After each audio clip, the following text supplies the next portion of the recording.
Hello, this is a short video tutorial for linking your course in Moodle.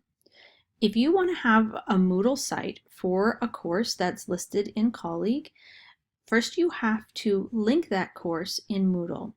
So if you're going to start from ground zero, you'll type in moodle.pacificu.edu. You can see that it autofills for me. That should take you to your dashboard. From here, you're going to go up to the tan ribbon at the top of the page and click on My Account. Then you need to log in, and that's this button on the far right. And you'll log in through single sign-on. Then you're going to go to Controls. It's also in this black ribbon at the top. And you're going to go to Moodle.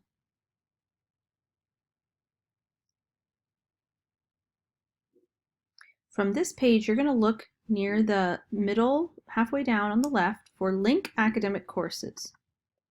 Now, because I don't currently have any courses listed for me, my page is blank. But if you have courses listed with Colleague, your page will look something like this small screenshot here. You'll have the semester and then the name of the course. Any courses that are already linked in Moodle will be green and they'll have a checkbox. Any courses that are not linked in Moodle will just be a gray box with a plus sign. Once you click this button that says Moodle Plus, your course will then be linked in Moodle. Once your course is linked in Moodle, it should show up here in your course overview.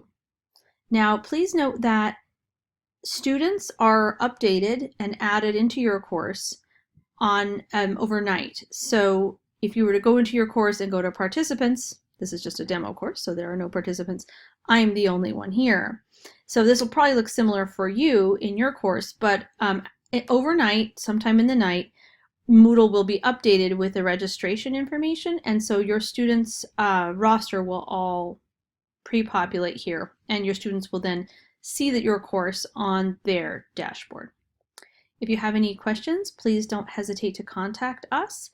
You can send an email at edtech@pacificu.edu. We look forward to hearing from you.